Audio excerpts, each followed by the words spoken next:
Good morning to everyone who is tuning in to this event as part of the 40th edition of the International Symposium of Economics. This event is an academic platform organized by students for students with the sole purpose of being a space of knowledge, contribution, discussion, and development. Today, we are extremely glad and grateful to have Dr. Effrosyni Adamopoulou with us all the way from Germany. Welcome, Dr. Effy. We are very excited to have you here. On behalf of the whole organizing team, we would also like to thank Dr. Grisela Yon, our institution's Economics National Director, for her constant support and for joining us here today. Today's session will be focused on family and labor economics, Dr. Adamopoulou's area of expertise, and after formally introducing her, we will get to enjoy her lecture, after which and during which will be a space for audience questions which you can submit via the YouTube livestream chat. We remind the audience to register their assistance in the link that is being posted by SIEC through the YouTube livestream. Dr. Adamopoulou is originally from Patras, a city in the south of Greece. She got her bachelor's degree from the Department of Economics of the University of Patras and then earned her master in economics from the Athens University of Economics and Business. She then continued her studies abroad, earning another master and a PhD in economics from Universidad Carlos III de Madrid, regularly visiting the Universidad Autónoma de Barcelona. In 2012, Dr. Adamopoulou joined the Directorate General for Economics, Statistics, and Research at the Bank of Italy as a research fellow, and in 2013 secured a permanent position as an economist in the same DG. This made her the first foreigner to achieve this in the history of the institution. In 2016, she became a research affiliate at the ISEA Institute of Labor Economics. She also visited the research department of the Bank of Spain, and in 2018 joined the University of Mannheim in Germany as a researcher. Dr. Adamopoulou has taught at the University of Mannheim, the European Business School, and Universidad Carlos III de Madrid, and has had numerous publications featured in the likes of the Daily Telegraph and Huffington Post. Her work has been cited by the European Commission report on labor market and wage developments, and one of her publications is in the top 5% of all articles ranked by attention according to Altmetrics. It is an honor to have you with us. Once again, we thank you for your participation and are looking forward to the session. The floor is all yours, Effy. Thank you so much, Andrea, for this very, very kind introduction. And thanks also to Grisel and all of you for the invitation, and most probably for joining us today virtually. So I think it's really exciting that I'm going to talk about a topic that perhaps some of you are not so familiar with, which is family economics.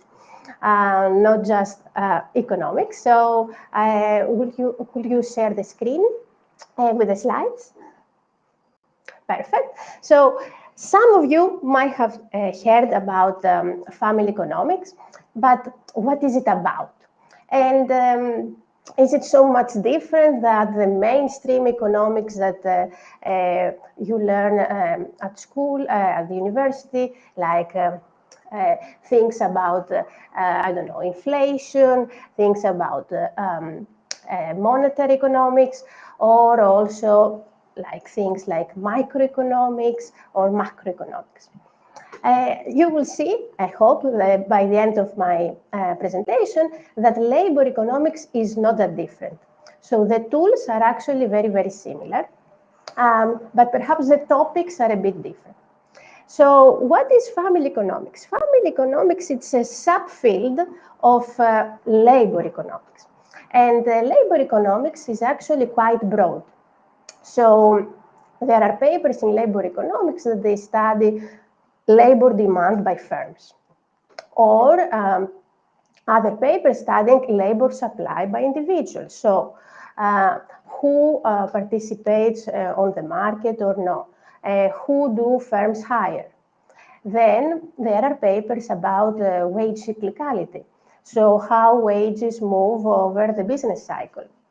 And then moving away from, strictly labor markets, all these are labor economics, there is education economics.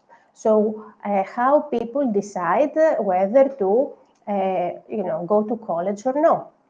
or health economics. And finally, as I said, family economics.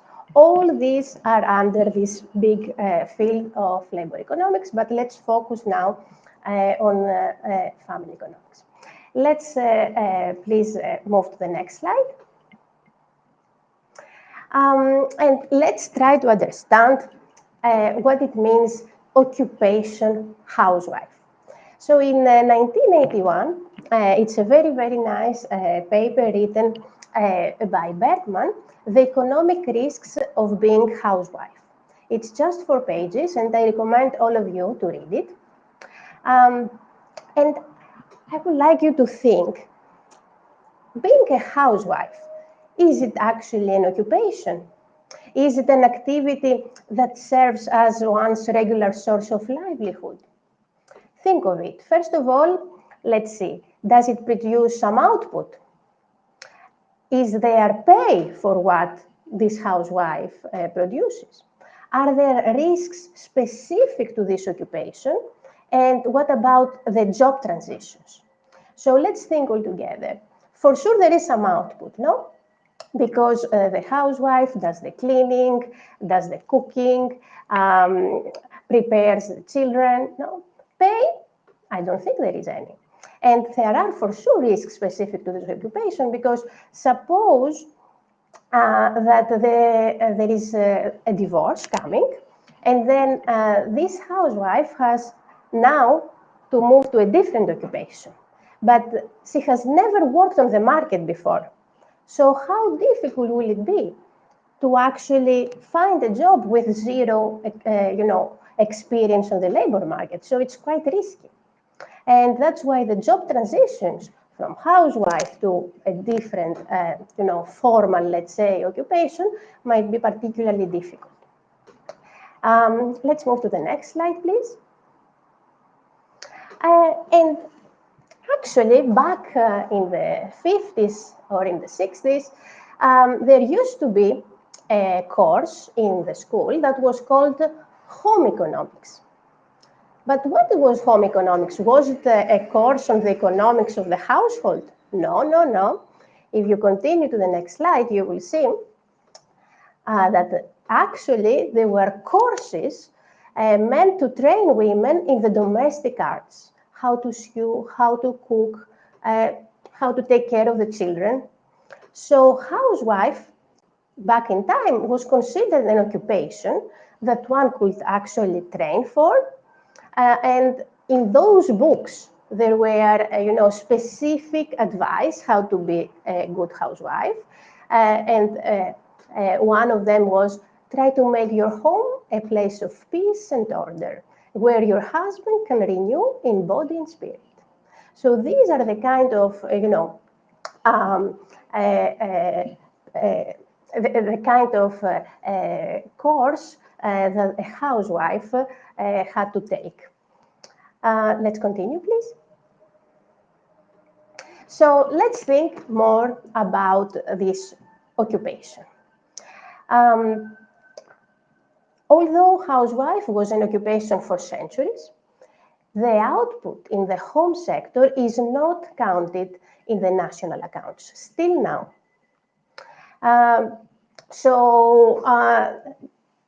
And one thing is that traditional economic models that most of you had seen in class, they are modeled after men. But this is a simplification, and this cannot capture the entire reality of the economic decision making. So most of these models assumes that there is the husband who is the breadwinner, and they don't even take into account the woman. So the father of family economics is actually Gary Becker, who received a Nobel Prize for his insights. And what happened with Gary Becker is that he had a lot of intuition from sociology, and he got all this situation and he translated into economic models. So there are issues that I'm going to talk about that seem to be sociology that can actually be studied through economic tools. Next slide, please. So let's try to understand what is family economics. So family is arguably the oldest and the most fundamental institution.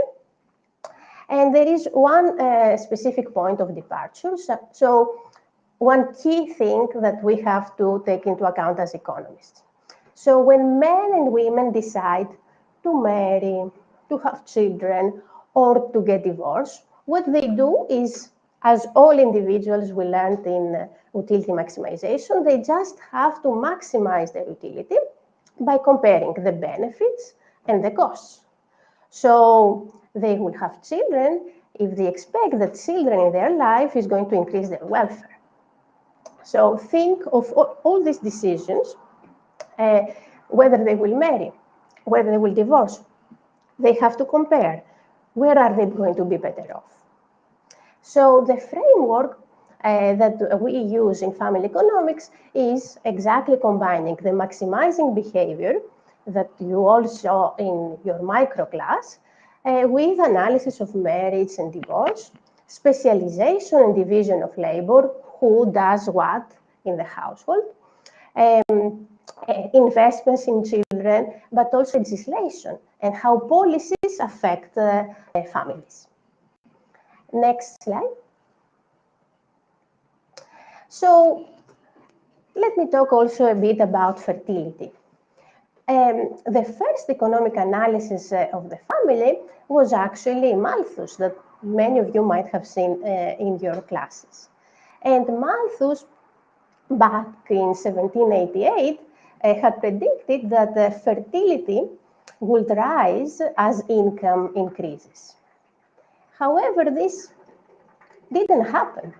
So although there was, the industrialization and there was this huge increase in GDP, what happened is that the birth rates actually declined. So the opposite of what Malthus had predicted. And this fertility decision-making has been studied extensively by economists ever since.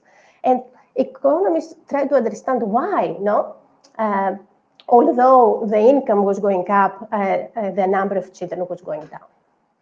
And what were the problems with Malthus? Well, first of all, he neglected that the rise in income also rises the cost of children.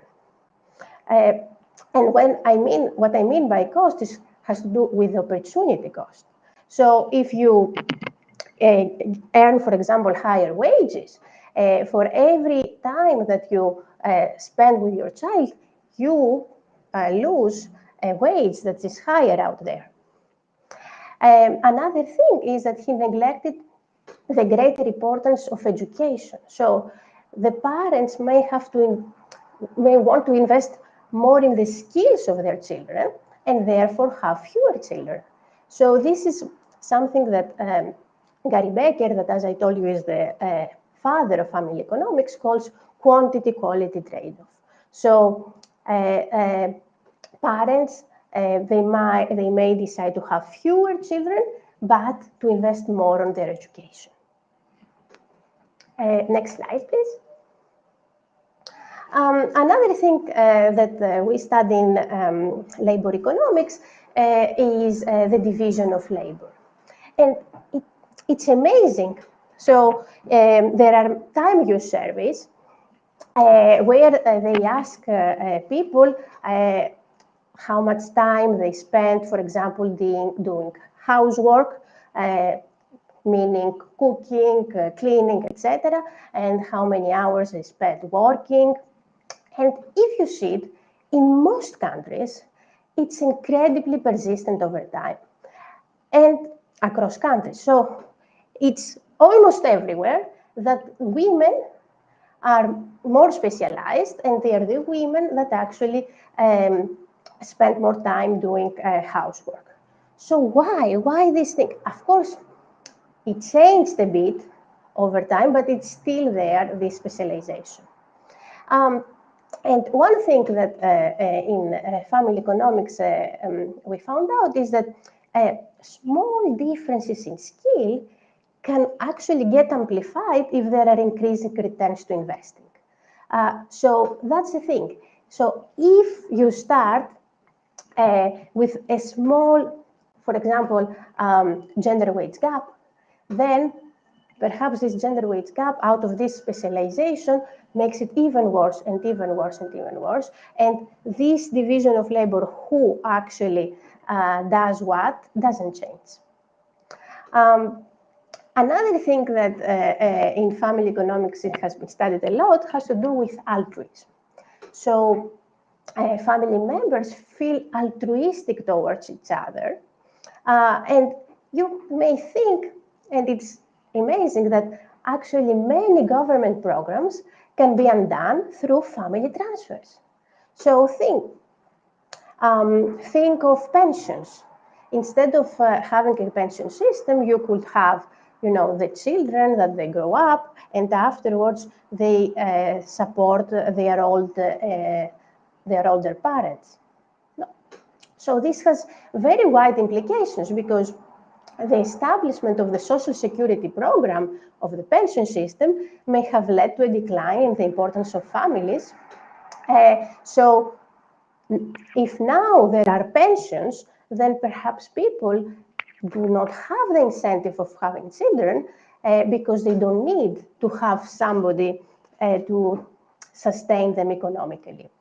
So you can see how families are like little economies, and how policies interact with actually what family members do between them. Next slide, please. So why study women? First of all, and let me be clear, family economics is not about women's issues. It's not about being feminist or anything. And when Gary Becker is talking about families, what is really important is the distinction between men and women, and to consider in the model not just the man, but also the woman. The women bear the children. Marriage is about men and women getting together, not just one. Divorce is about men and women splitting up. And also division of labor is between men and women. So in the end, if we want to analyze families, we cannot do it without also considering women. Of course, this makes the analysis a bit more complicated, because before we just had one agent, now it's going to be two, but it's doable with the models. Let's see in the next slide. Okay, so let's think about a very, very classical model of the labor market. So there, it's going to consider an individual, that usually was the man, who had to choose between hours of market work and leisure. That's it. But there, in this classical model of the labor market, it excludes from the analysis the activity that has occupied actually much of women's time for generations, which are the family responsibilities, take care of children, and all this that we usually call home production, cooking, cleaning, ironing.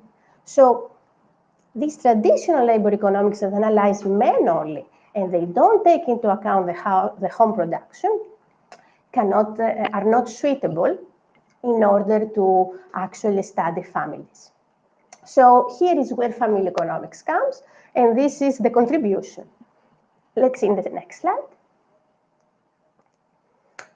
So another thing that I briefly mentioned is that a large part of these policies from the government is about family issues. For example, think of the parental leave policies, or there is the marriage tax penalty, because taxes are different for married or single people. There are policies related to children in single-parent families, extra subsidies. No. And in general, even the current social security law may have effects on incentives to get remarried or not. So suppose that if you are divorced, you get some money from your ex-husband, and then they tell you, oh, if you get remarried, you will stop receiving those money. So you see that this kind of incentives can affect your decision whether to remarry or not. And in general, all these policies that I just described are very, very difficult to study without considering the women explicitly, because they have to do with interaction between the man and the woman and the joint decision. Okay? Next slide, please. Okay, so how are we going to do it? Is it going to be that different of what we normally do in economics? No, the answer is no. It's going to be very, very the same. The first step is to formulate a theory, build a model, solve the model, then derive some predictions and test these predictions of theory. So is our theory consistent with the data? This is exactly what we do in all fields of economics. And when we go to the data, and this is actually where I have done most of my research, it's something very, very difficult to establish, which is causality.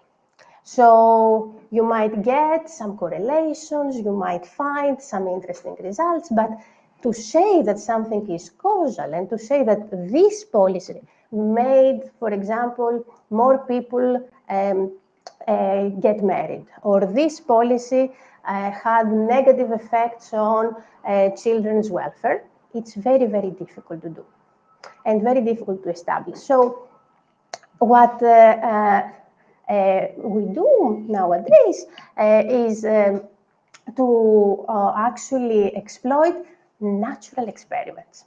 And what are those? Well, you have seen perhaps in your econometrics class, with natural experiments, there is usually a policy that affected one group but didn't affect the other. Why? Well, perhaps because of eligibility condition. And some group could satisfy the eligibility condition and the other no. So we have the treated by the control group. And think like a vaccine, for example. So you want to see the effectiveness of a vaccine, but it can apply also on policies like Progresa in Mexico. How a subsidy affected a family and not the other family. Of course, as I said, if you just do a correlation, this cannot be causal, but by exploiting these exact eligibility conditions, you can actually find the causal effect of a policy on outcomes of interest. Next slide, please. So let's try to understand very, very quickly the theory. And you will see that it's the very, very basic macroeconomic approach, where people, they make choices to maximize well-being, given the constraints. So also in family economics, we apply the same thing. There are usually endogenous variables and exogenous variables, and we have to solve this very simple model to get the optimal solution. As soon as we get the optimal solution, then we can do also some comparative statics. So we want to see how does the optimal solution for X depend on the exogenous variables. So this is exactly what we do in micro, and we can apply it on specific examples in family economics. So we want to see, for example, how a subsidy, which is an exogenous variable, is going to affect the hours worked by the woman, which is going to be the endogenous variable. Now, as you will see, when it comes to family, then this, a very, very simple model, can get more complicated, because there is going to be not just your own hours worked, but also the ones of your husband. So in general, when you think of family and of the interactions, then the model becomes richer. And there you have not just your own decision, but also the decision of the other family members. We will see in a while. Next slide, please.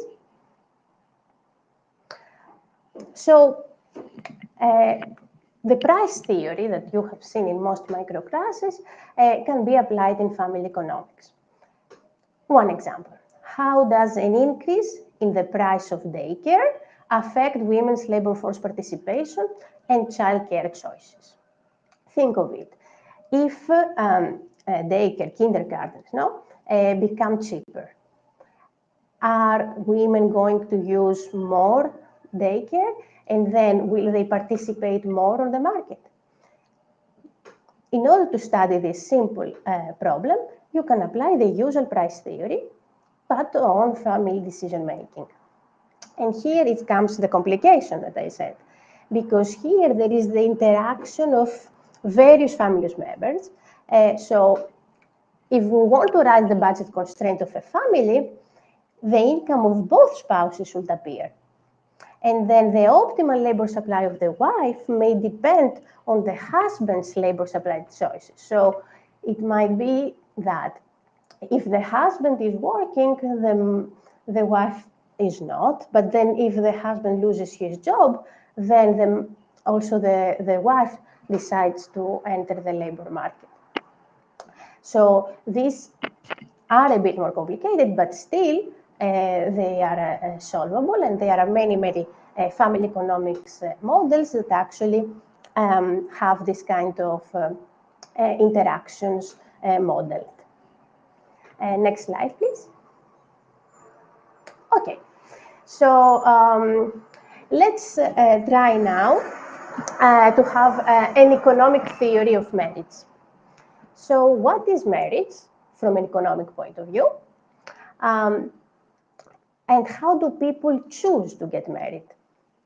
In order to answer this question, let's think of some key characteristics of families. First of all, the families have some home production. The dinners, a clean house, children, all these come out of families. And inside families, there are some public goods. For example, the house. It's something that all family members enjoy. And there are also returns to scale. For example, they can share the TV, they can share the fridge. And another very important characteristic of families has to do with bargaining.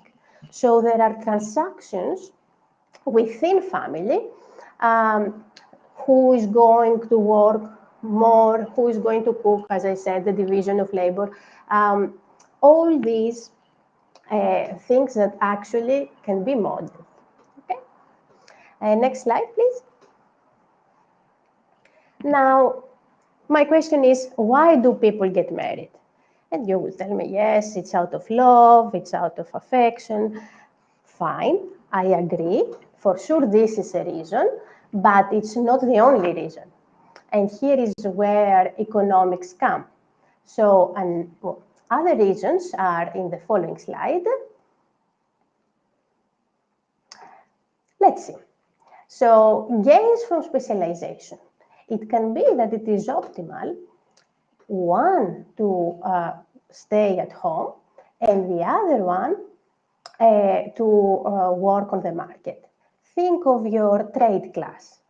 Think of comparative advantage. Some countries specialize and export a good instead of both countries producing the same good. The same applies on families. It can be that it's better off if one 100% is at home and the other 100% is at work. So the traditional housewife breadwinner. But this may change, okay? And then perhaps it's let's say, better off the family if they both work. Then it has to do with returns to scale.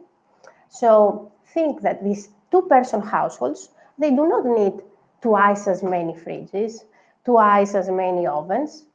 No.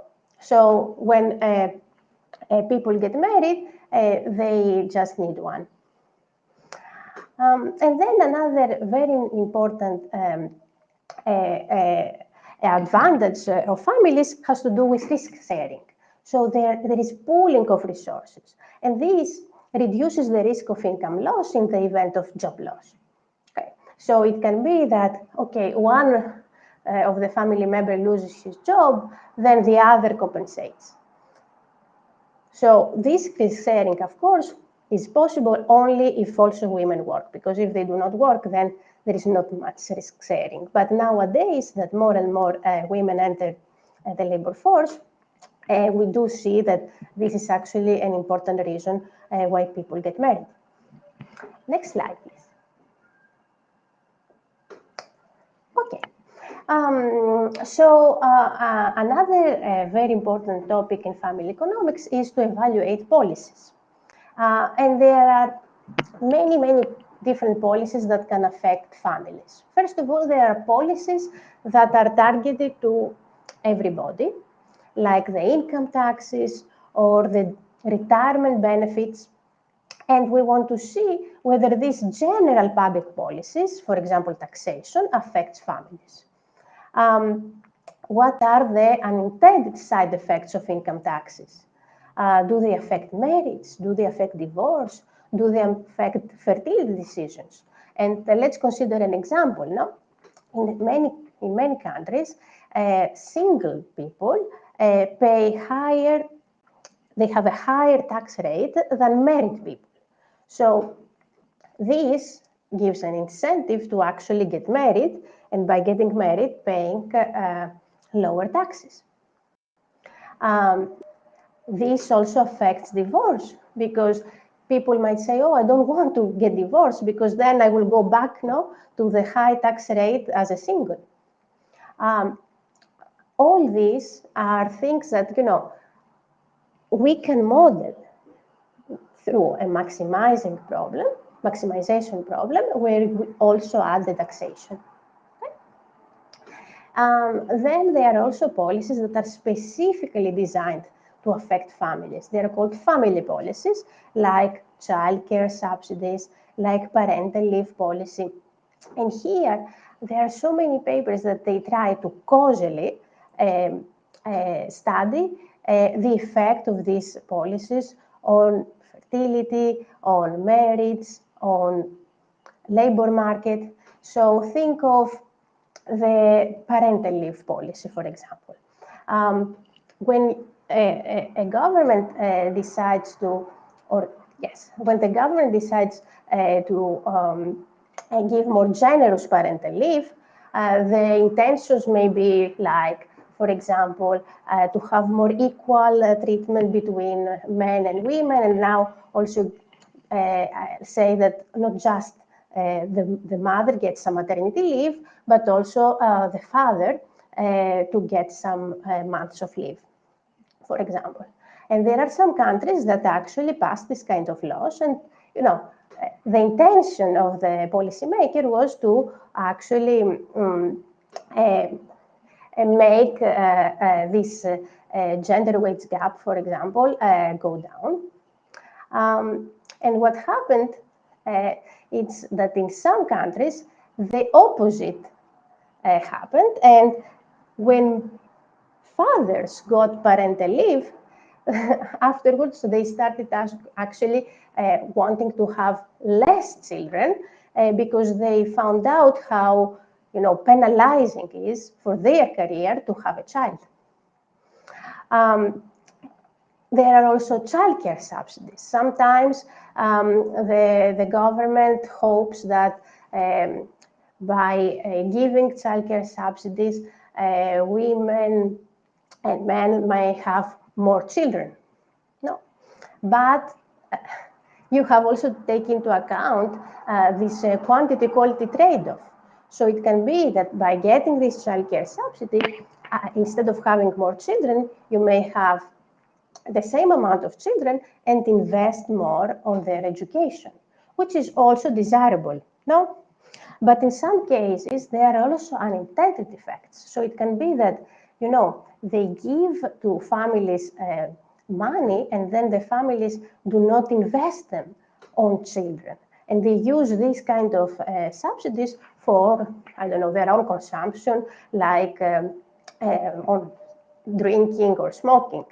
So there are other policies in some sense, to try to avoid this kind of issue that are specifically designed for children. And there are, for example, they offer to parents a free kindergarten. There, it's not directly money, no, and for sure it's about the child. So all these policies can be studied both through the models, but also using data. And to do so, as I said, in order to have this causal evaluation, what researchers do is to actually exploit these natural experiments. So there is one particular policy in one particular country. There was the treated group and the non-treated group. Why? Perhaps because of timing, no? This policy started in 2007. So those in 2006 were unlucky, and they are our control group. No? Or it can be that they say that these policies are for people that they have at most 20,000 euros of income. So below the threshold is the control group, above the threshold is the treated. No, the other way around. So this is what they do. And let's see in the next slide. Perfect. So what are the family margins that may be affected by public policy? And what are the outcomes that, you know, through this natural experiment, researchers try to understand? First of all is the labor supply. So if the government, for example, offers more free kindergartens, do more women work? Or another policy, another margin that the policy may affect is marriage itself, no?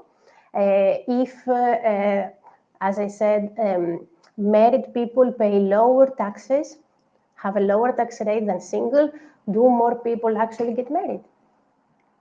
Then it, of course, may affect the fertility choice. They may affect whether you want to stay married or get divorced. The remarriage, with the example that I said in the beginning, that you might not want to remarry in order not to lose some benefit that you get, but also the retirement. Next slide. Okay, so here I can give you one example of my research, and then I can open the floor to questions. So this example, perhaps it's more, it might be interesting for you because it's about university students. And in this example, which is like family and education economics, we were trying to understand what happens instead of in terms of performance and of dropout during the Great Recession. And it's something that actually applies also to the COVID pandemic. So the question was, how did the Great Recession affect university students in Italy in terms of dropout and effort? So can it be that during the recession, students put more effort? Can it be that they are less likely to drop out? We don't know. And actually, like always, there are like two opposite channels. So the thing is that during a recession, here this paper is about the Great Recession, but it also, as I said, applies to the COVID pandemic. What happens is that the adult male unemployment rate goes up. And this is a proxy of the financial difficulties of the family. So if during a recession, the financial conditions of your family are getting worse, then the probability to drop out may actually go up. because your parents tell you, look, I cannot sustain your studies anymore. You need also to go on the market and help because I lost my job. No? But at the same time, there is the opposite effect that has to do through the youth unemployment rate. So during a recession, also the youth unemployment rate goes up. This means that the opportunity cost of studying goes down because those young people that could say, okay, I can drop out in order to go and find a job out there, it's not that they have this alternative because there are no jobs also for the young. So this channel actually would lead to a decrease in dropout. So what we are trying to do in this research is to see which channel is going to dominate. The financial constraints of the family that went up and this would actually increase dropout, or this lower opportunity cost for the young that, you know, they wouldn't find jobs out there, so they say, okay, then I'll stay more at the university. And what we did is that we found data from Italy, and we were able to compare two cohorts, as I said, the treated and the control. And the nice thing is that the treated cohort and the control cohort, they were both enrolled before the recession. So this is really nice because this effect on dropout is net of any effect on enrollment. So think of this complication. If the recession also affects who is going to get inscribed to the university, then it's very, very difficult to study the causal effect on dropout, because then the effect might be driven by a different composition, who actually went to the university or not. But in this specific example, we had two cohorts, the 2007 and 2011 cohort, that they started the university in 2004 and 2007, so before the recession started. So what we could actually see is the effect on this dropout without having this problem that perhaps also the enrollment decision had been affected. And what we see is that the adult male unemployment rate indeed increases the probability to drop out as expected, and the youth unemployment rate decreases.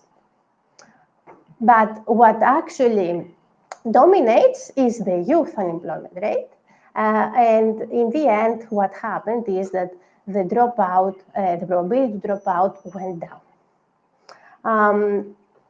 And one thing that I want to say, if there is still time, has to do with gender differences. So if you see in the right panel, the same regression is for female students and male students. And the coefficient of the youth unemployment rate is similar for both, but the adult male unemployment rate that proxies for the financial difficulties of the family is positive only for women. So it seems that the opportunity cost channel is there both for females and males, but the financial difficulties of the family are mostly present for women. And we were trying to understand why. So why, if the parents lose their job, they tell their daughters to drop out and not their sons? And actually, one explanation, which doesn't explain the whole thing, has to do with the field of study. So most of women in Italy actually study humanities, while most male students, they are in science. So it can be that parents consider, you know, a degree in humanities more like a luxury, while a degree in science like an investment. So as you can see, here it was just a question that was very, very natural to get during the recession. I think also during the COVID pandemic, many people thought about it, and very simple. We could also write a model of financial constraints, of opportunity cost. You get the data, you define your treated and control, and you get the results. The predictions are exactly in line with what we have in this very simple theoretical model. And this result about women was a bit unexpected, but we found actually one explanation. So that's it. I hope that you got an idea of what family economics is, and I will be really happy to answer your questions. Effie, thank you so much. I think I speak for everyone that is watching and experienced it. It's a different perspective from what we've seen. It builds upon, uses the same tools, but it's something we have to question. So actually, we've got a lot of questions in the chat. And one that I would like to make was actually made by an anonymous user, I believe, and it says, economics has historically been a discipline constructed by men and modeled after men. What biases on the models we study outside family economics can we see, and how do these modify the approach to the problems of society? I see. So I completely agree that in the very beginning, the models were considering the men only. But what family economics exactly added is to also consider women. And I don't think it's really biased. It's just not possible to study family economics without having also the woman in the picture, because it's all about home production. No? So I don't know when this question came, but I hope that towards the end of my presentation, it became more clear. Yes. Definitely. And I think this one must have come from around the policy explanations Yes. and everything. Jose Valdez asks, famously, the Soviet Union subsidized daycares to reduce childcare duties of individual households. What can we learn from that program? Should we consider implementing something similar? This fantastic question. So one very important thing is that it's very difficult to generalize and say something that applied in one particular context will have the same effects in another context. No. So first of all,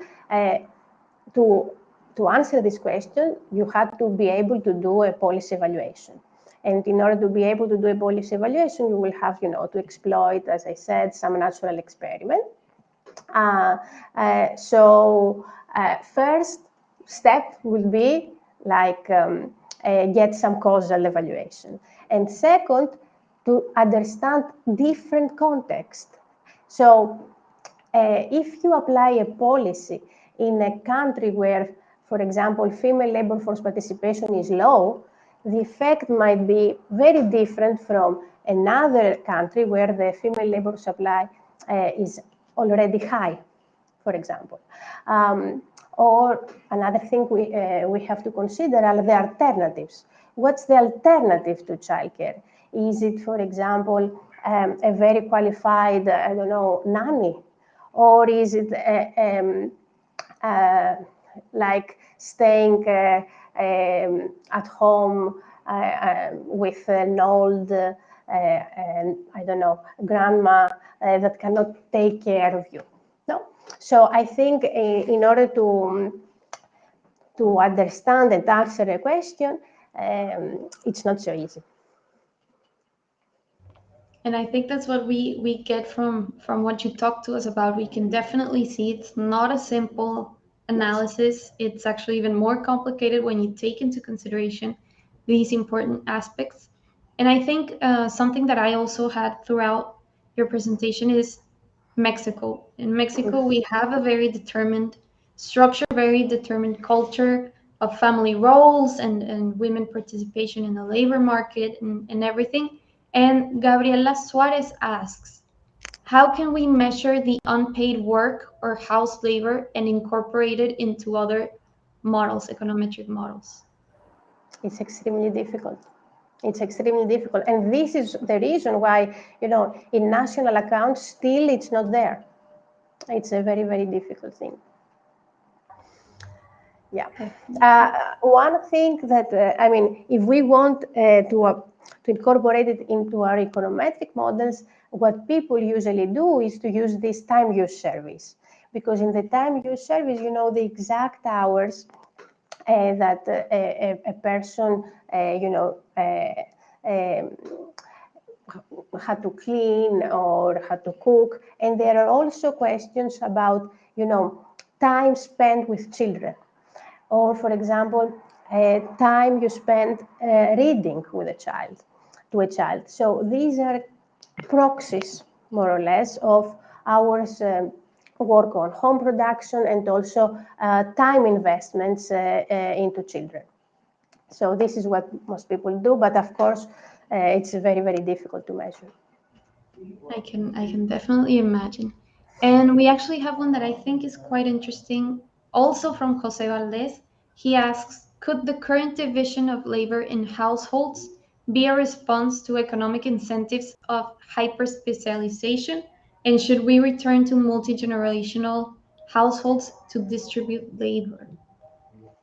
Okay, so the idea is to have also the grandparents living with a couple. I don't know, in the sense that if this is, so I think that families always maximize utility. So if in all countries, all families moved to, non-multi-generational households, it seems that it is actually utility maximizing not to have these multi-generational households, no? So it's something that I haven't thought, and I don't know of papers about it. What I do know, though, it has to do with, more and more young adults actually staying still with their parents. So in Europe, the average age, in South Europe, the average age that young adults leave the parental home is around 30. So still they are, 30 years old and they live with mom and dad. And what research has shown is that during recessions, this kind of, the share of young adults that actually keep on living with their parents goes up. And this is because they cannot find a job and they stay with the parents because their family, gives them a form of insurance. And the interesting thing is that even when the recession finishes, this kind of phenomenon persists. And in some research of mine, we find that it's also due to peer effects. Because if you see many of friends of yours that actually they live with the parents, it's not anymore, you're not stigmatized that, oh, look, he's 30 and he still lives with the parents. No. And it happened that although, it tends to go up during recession, after the recovery, it didn't go down. It kept increasing. So I don't know if this can be considered multi-generational household, though. It's, I think, what we've learned, and I think everyone leaves the session thinking and questioning a little bit more about these family structures and how analyzing these, especially I think the context of the recession and the pandemic right now, is important to question these areas. So thank you so much, Effie. Before we officially close, I would like to give Dr. Grisel a space to say a special thank you to you for joining us today. No, thank you. Thank you, everyone, especially and personally. Effie is not only a great economist, it's a great friend. She's a friend of mine, so I am very happy to have her here. It was very important for me to show you that economics go far beyond that. Decision making, it's not only about having preferences and maximizing a utility. You have to think about the context, you have to think about the time, you have to think about a lot of other variables that you have to have in mind. Let me tell you that some of the comments I was reading were like trying to say, well, yes, but think about Mexico. Knowing the culture Effie comes from, it's not that far from that, huh? I mean, it's nothing negative, but Greek costumes and culture, it's not far from ours. And they do have a lot of things to say about feminism or the role of women at home and all that stuff. So she knows exactly what we were talking about. And that's very good for us. It's very important as well. For example, I was just thinking about the parental leave, all the public policies we have. We have a lot of work to do. Maybe one of the main themes or the main objectives of this talk, it's for you to have this curiosity to say, okay, I have now the tools, the basic tools. How can I go further? Which themes do I have that I don't look at in the mainstream, but I could be able to develop in my future? So it's just very, very enlightening to have you here, Effie. I was so happy to see you. Maybe and hopefully next time it will be in Mexico, hopefully. I don't remember. It was like 6 years that you come. I don't remember quite good. But I would be very glad to have you here back. Andrea, as always, all your team, it's just excellent. I will be meeting you in next sessions, and I'm really happy to support all this effort you have done. Each year you have excellent people, and I think it's an excellent idea to have different profiles, different countries, different views, and it will be very, very good for you, for your development. And I congratulate all of you for this event. Thank you, Professor. We would also like to remind everyone that we have a further 2 sessions today at 3:30 p.m. with our National Dean, Dr. Alejandro Poiré, Denise Dresser, Macario Schettino, and Nabor Cruz, talking about public policy and poverty, and at 5:30 p.m. with the President of the Governing Board of INEGI in order to talk about statistics and data from the National Census.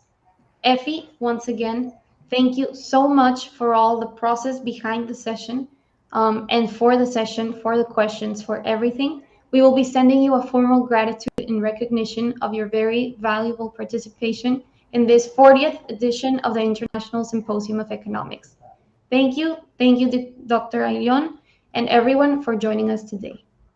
Thank you so much, and I really hope that in a few years from now I'll read interesting papers out of new generation of Mexican family economists. Thank you. Thank you, and I hope really to also come in person and meet you all. Many, many greetings to all of you.